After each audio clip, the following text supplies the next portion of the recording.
오늘 같이 은혜 받을 말씀은 로마서 6장 1절에서 14절 말씀이 되겠습니다. 저와 여러분들이 한 절씩 교독하겠습니다. 그런즉 우리가 무슨 말을 하리요? 은혜를 더하게 하려고 죄에 거하겠느냐? 그럴 수 없느니라. 죄에 대하여 죽은 우리가 어찌 그 가운데 더 살리요? 무릇 그리스도 예수와 합하여 세례를 받은 우리는 그의 죽으심과 합하여 세례를 받은 줄을 알지 못하느냐?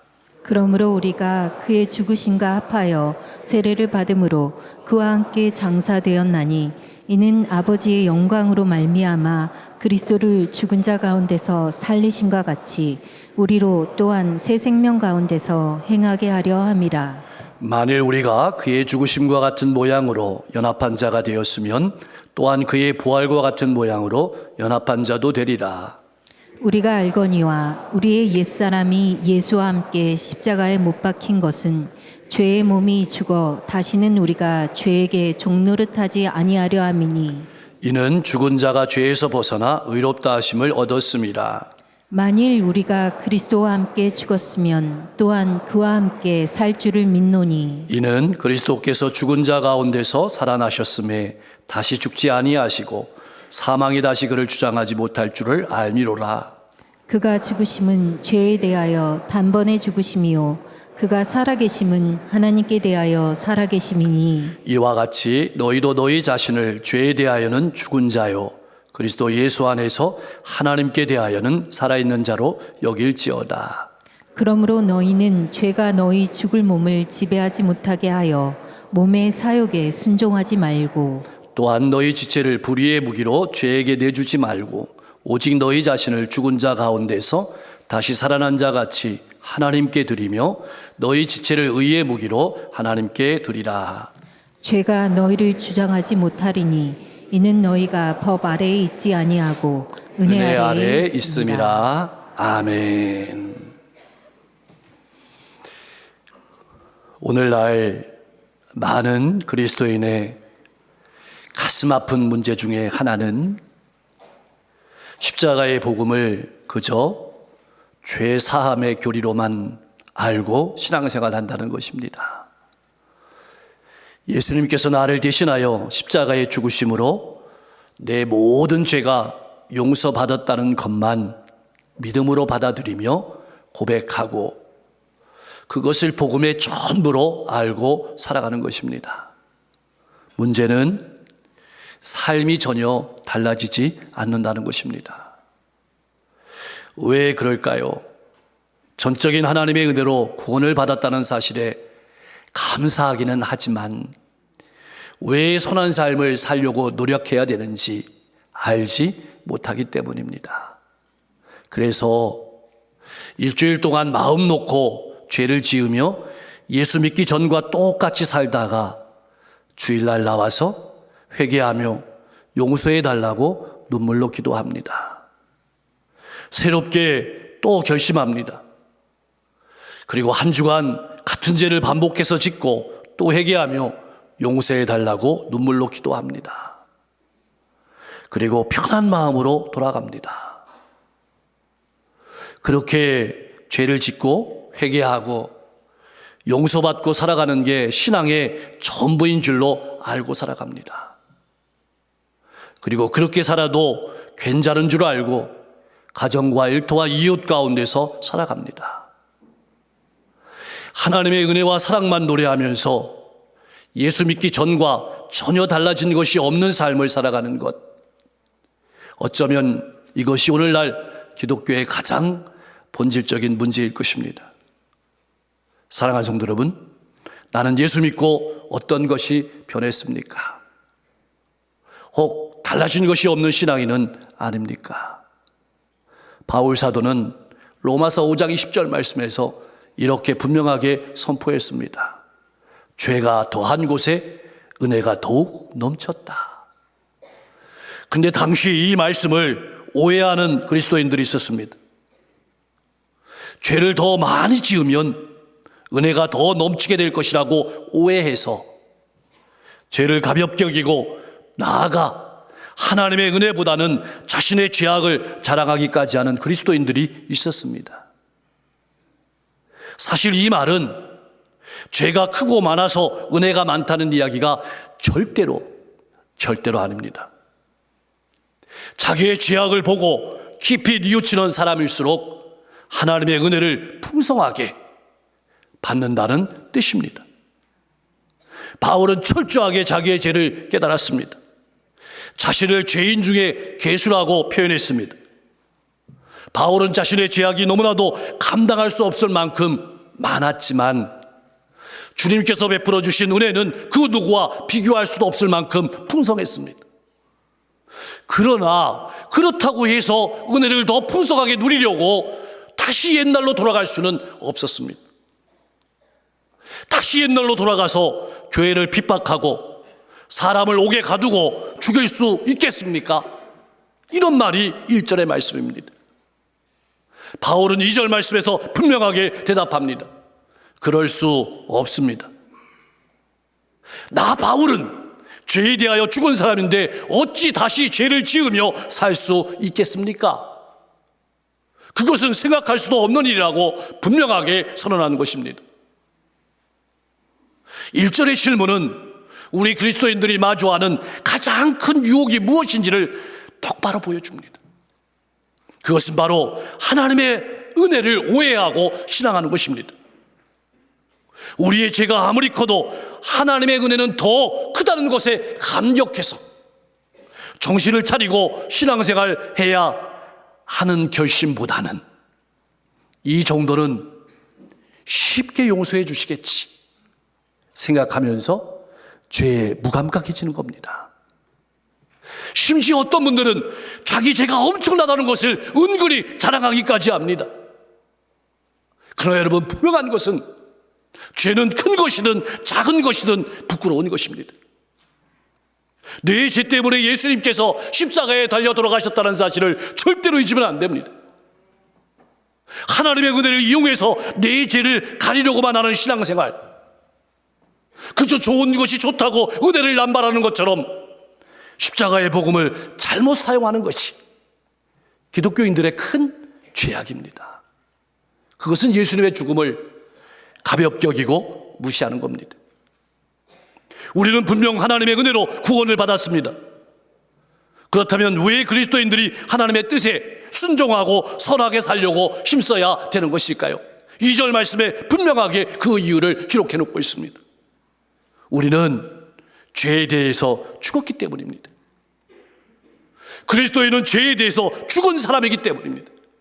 이것이 분명한 우리의 정체성입니다. 여러분은 여러분 자신을 어떻게 정의하며 살아가고 있습니까? 우리는 예수님의 은혜로 십자가의 공로로 구원받은 사람일 뿐만 아니라 예수와 함께 죽고 예수와 함께 산 사람입니다. 그러므로 앞으로의 내 인생의 이야기는 내 이야기가 아닙니다. 하나님의 이야기입니다. 하나님께서 나를 통해 써내려 가시는 구원의 이야기, 사랑 이야기입니다. 사랑하는 성도 여러분, 나는 내 인생이 이렇게 소중한 인생인지 알고 신앙생활하고 있습니까? 기독교와 세상의 종교가 무엇이 다를까요? 세상의 종교는 모두가 노력의 종교입니다. 스스로 열심히 노력해서 구원을 얻는 종교입니다. 나름대로 열심히 신앙생활을 합니다. 오직 기독교만이 은혜의 종교입니다. 그래서 여기에서 큰 오해가 생깁니다. 만약 우리가 열심히 노력해서 구원을 얻는다면 열심히 노력하려고 힘쓸 것입니다. 그런데 은혜로만 구원받는다고 하니까 왜 노력해야 되는지 모르는 겁니다. 마음 놓고 죄를 짓고 예배당에 나와서 또 용서받으며 살아가려고 하는 것입니다. 여러분의 신앙생활은 어떻습니까? 혹 이런 신앙생활을 반복하고 있는 것은 아닙니까? 그렇다면 왜 이런 현상이 우리에게 일어나는 것일까요? 복음을 제대로 알지 못하고 살아가기 때문입니다. 우리는 분명 예수님과 함께 십자가에 죽었습니다.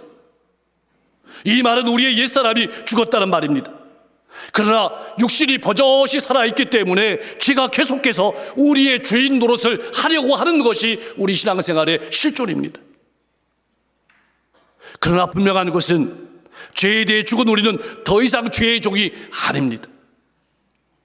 제가 원한다고 해서 그것대로 살아가는 존재가 아니라는 뜻입니다. 그런 의무가 없습니다. 우리의 죄인은 죄가 아니라 예수 그리스도이십니다. 새로운 주인을 모시고 살아가기 때문에 옛 주인과의 관계는 끝난 것입니다. 본문 3절에서 7절 말씀은 세례의 의미를 통해서 예수님의 죽음과 우리의 관계를 잘 설명해 주고 있습니다. 우리가 세례를 받는다는 것은 물에 잠기는 것을 의미합니다. 물에 잠긴다는 말은 옛사람이 죽는다는 뜻입니다. 그러나 나올 때는 새로운 사람으로 태어나는 것입니다. 그러니까 물에 들어가는 것은 예수 그리스도의 죽음에 우리의 옛사람이 함께 죽는 것입니다. 다시 말하면 옛사람을 장사 지내는 것입니다. 이를 통해서 죄의 권세로부터 해방되는 것입니다. 나오는 것은 예수 그리스도의 부활에 동참하는 것입니다. 그런데 세례를 받은 후에 옛사람을 그대로 가지고 나오면 세례라는 의식만 행한 것입니다. 그것이 바로 종교생활입니다. 예수 그리스도를 구주로 고백하고 세례 받은 사람은 예수와 함께 나도 죽었다는 분명한 믿음이 있어야 합니다. 용서를 받았다는 수준에 머물며 살면 안 됩니다. 예수님만 십자가에 죽은 것이 아닙니다. 죄의 종으로 살던 나의 옛사람도 십자가에 죽었습니다. 이 믿음이 없으니까 마음대로 살고 죄만 용서받으며 살아가려고 하는 것입니다. 여러분에게 묻습니다. 오늘 밤에 하나님이 데려가시면 하늘나라에 갈 수 있습니까? 여러분, 왜 마음속에 자신이 없는 것일까요? 왜 고개를 숙이는 것일까요? 하나님의 구원을 자신의 감정에, 자신의 느낌에 의존하기 때문입니다. 우리의 감정과 느낌은 올라갔다 내려갔다 합니다. 변하기도 합니다. 언제는 구원받는 것 같기도 하다가 언제는 나 같은 사람이 구원받을 수 있을까 의심합니다. 그것이 우리의 감정입니다. 사랑하는 성도 여러분, 나는 예수 그리스도와 함께 분명히 십자가에 죽었습니다. 이제 내 생명은 내 생명이 아닙니다. 예수의 생명입니다. 우리가 왜 십자가에 예수와 함께 죽었습니까? 예수와 함께 새 생명으로 살아가기 위함입니다. 이 사실을 기억하십시오. 5절 말씀은 분명하게 말합니다. 만일 우리가 그의 죽으심과 같은 모양으로 연합한 자가 되었으면이라는 말은 되었으니라는 말입니다. 다시 말하면 기정사실이라는 뜻입니다. 더 깊게 얘기하면 느낌으로, 감정으로 신앙생활하지 말라는 뜻입니다. 또 하나의 뜻은 계속해서 예수 그리스도의 죽음과 연합한 상태로 있어야만 한다는 말입니다. 6절 말씀은 우리의 옛사람이 왜 죽어야 되는지를 분명하게 말해줍니다. 다시는 죄에 매여 종노릇하지 않게 하기 위해서입니다. 그러나 옛사람이 죽었다고 해가지고 우리의 육신이 죽은 것은 아닙니다. 육신이 버젓이 살아있기 때문에 우리는 육신의 욕구를 가지고 살아갑니다. 그러나 육신의 욕구를 따라 살아가던 옛사람은 십자가에 예수님과 함께 못 박혔습니다. 내 육신의 욕구는 있지만 내 육신을 다스리던 죄인이 바뀐 것입니다. 따라서 이제는 내가 사는 것이 아닙니다. 오직 내 안에 그리스도 예수께서 사시는 것입니다. 이제 내 육신은 주님께서 하고자 하시는 대로 순종하며 살아갈 수 있게 되는 것입니다. 사랑하는 성도 여러분, 우리는 죄에 대해서 분명히 죽었습니다. 이제는 하나님께 대하여 산 사람들입니다. 우리 안에 성령께서 와 계십니다. 그리고 우리도 부활해서 주님과 영원히 살 것입니다. 이것을 분명히 믿으십시오. 10절 말씀은 여러분의 마음에 새기고 걸어가야 되는 말씀이기도 합니다. 그가 죽으심은 죄에 대하여 단번에 죽으시며, 단번에 죽으시며라는 말은 한 번으로 충분하다는 말입니다. 주님은 죄가 없으신 분입니다. 주님은 자신의 죄를 위해 죽은 것이 아닙니다. 우리의 죄를 지고 죽으셨습니다. 그리고 그 일은 한 번으로 충분하다는 뜻입니다. 무슨 말일까요? 우리도 단번에 죄에 대해 죽었다고 여기라는 것입니다. 조금씩 죽어가고 있는 것이 아닙니다. 감정으로 신앙생활하지 말라는 말씀입니다. 다시는 같은 죄가 반복되지 못하도록 신앙생활 해가라는 뜻입니다. 기억하십시오. 이제 우리와 죄의 관계가 사라졌습니다. 죄를 주인으로 모시고 내 육신이 하고자 하는 대로 따라 살던 옛사람은 죽었습니다. 이제는 그리스도 예수 안에서 하나님과 새로운 관계가 생겼습니다. 하나님의 자녀가 되었습니다. 이제는 하나님께 순종하며 살아가는 삶이 가능해졌습니다. 그러므로 죄에 대해 죽고 하나님께 대해 살아가는 삶이 우리의 삶입니다. 이제 우리에게 옛사람이 따라 살던 죄의 언어는 죽은 언어입니다. 아무런 의미가 없습니다. 어떤 언어가 죽은 언어입니까? 세상의 유혹의 욕심을 쫓는 소리들, 남을 비난하고 원망하고 불평하는 소리, 그건 죽은 언어입니다. 이제는 내 귀에 들려오지 않습니다. 나를 자랑하고 나를 알아달라고 하는 소리도 내 입 밖으로 나가지 않습니다.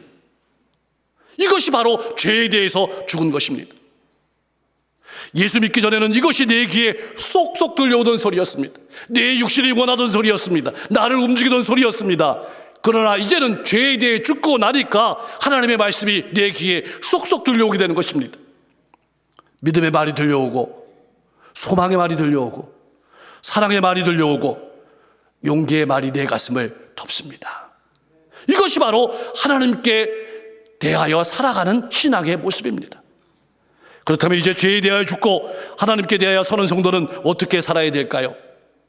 성령이 주시는 감동을 따라서 하나님의 말씀을 따라 살아가야 합니다. 그러나 자발적으로 믿음의 삶을 살아가는 것은 그리 간단한 문제가 아닙니다. 왜냐하면 우리 몸은 이전에 죄가 지배하던 그 모습에 익숙해져 있기 때문입니다. 예를 들어서 하나님의 말씀을 한 장 읽는 것에는 왜 그렇게 몸이 아픈지요? 몸이 뒤척이는지요? 그런데 내 몸의 즐거움을 위해서 하는 행동은 1시간에도 금방 가버립니다.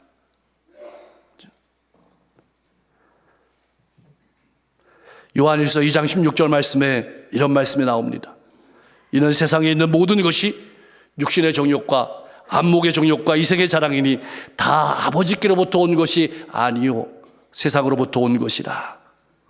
사람들은 육신을 즐겁게 하고 눈을 즐겁게 하고 삶을 자랑하는 것을 따라서 살아갑니다. 그리고 그것을 잘 사는 것으로 착각합니다. 그리고 그러한 것들에다가 자유라는 이름을 붙입니다. 그러나 실상은 죄의 지배를 받고 살아가는 것입니다. 그래서 새 생명을 가지고 살아가는 성도들에게 명령하는 것입니다. 왜 명령할까요? 명령이라는 단어는 전쟁 용어입니다. 군대 용어입니다. 다시 말하면 우리 신앙생활이 영적인 전쟁이기 때문입니다. 죄의 지배를 받게 되면 우리는 자기의 몸을 불의의 병기로 죄에 내주게 됩니다. 내 몸을 통째로 죄에 갖다 바치게 되는 것입니다. 그래서 하나님께서 나를 통해서 이루시는 놀라운 구원과 사랑의 이야기를 쏟아내가는 일에 방해가 되는 도구가 될 수 있습니다. 하나님의 소원은 우리가 우리의 몸을 의의 무기로 들여서 하나님께서 이 세상을 구원하시고 하나님의 나라를 세워가는 일에 쓰시도록 우리 자신을 드리는 것입니다.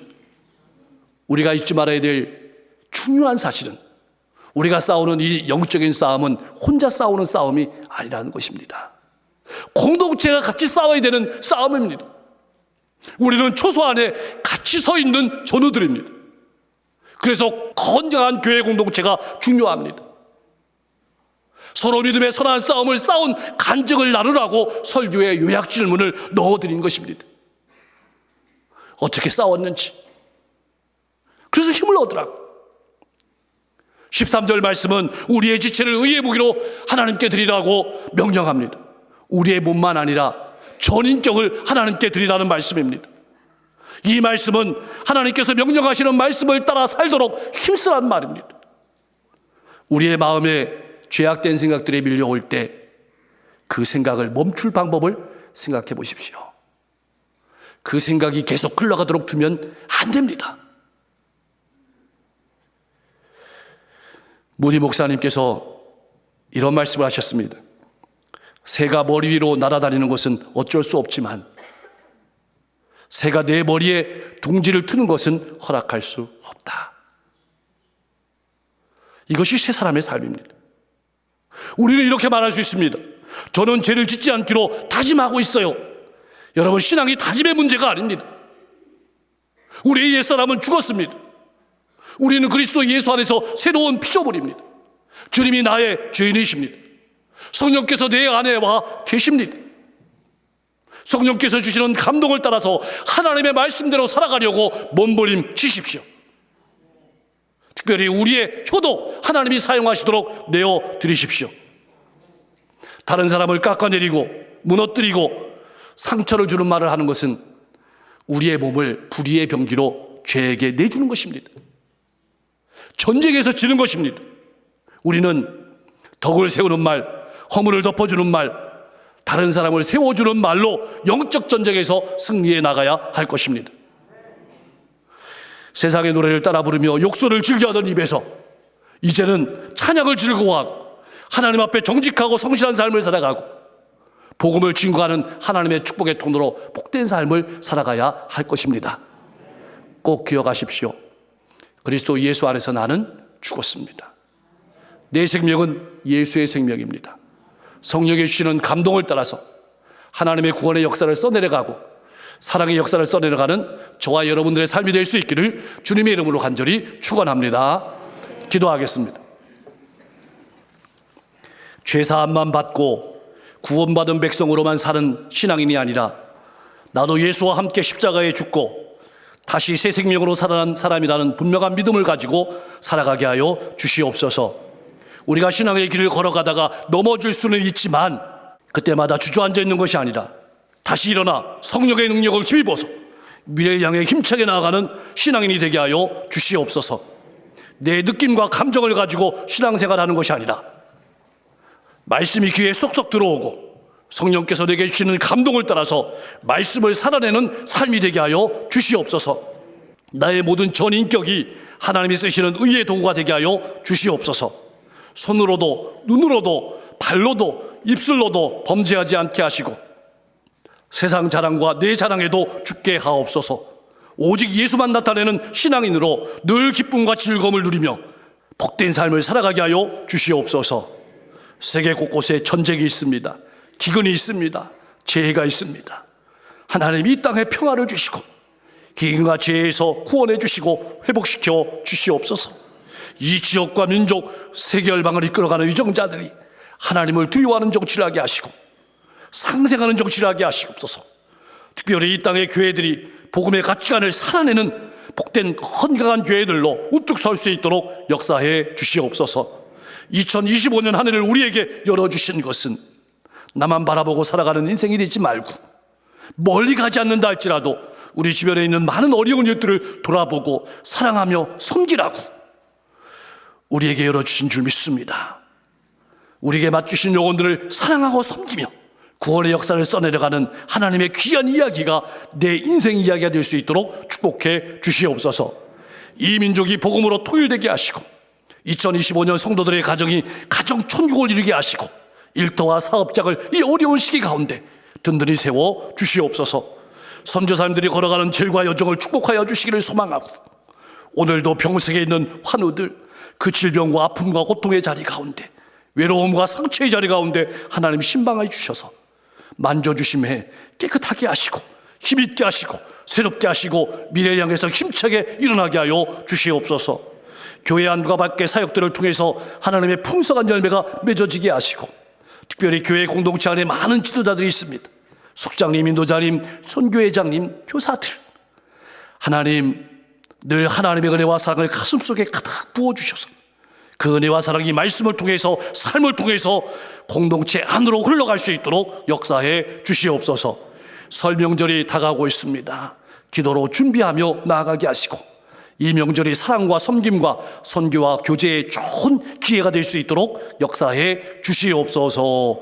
예수 그리스도의 이름으로 간절히 기도하옵나이다.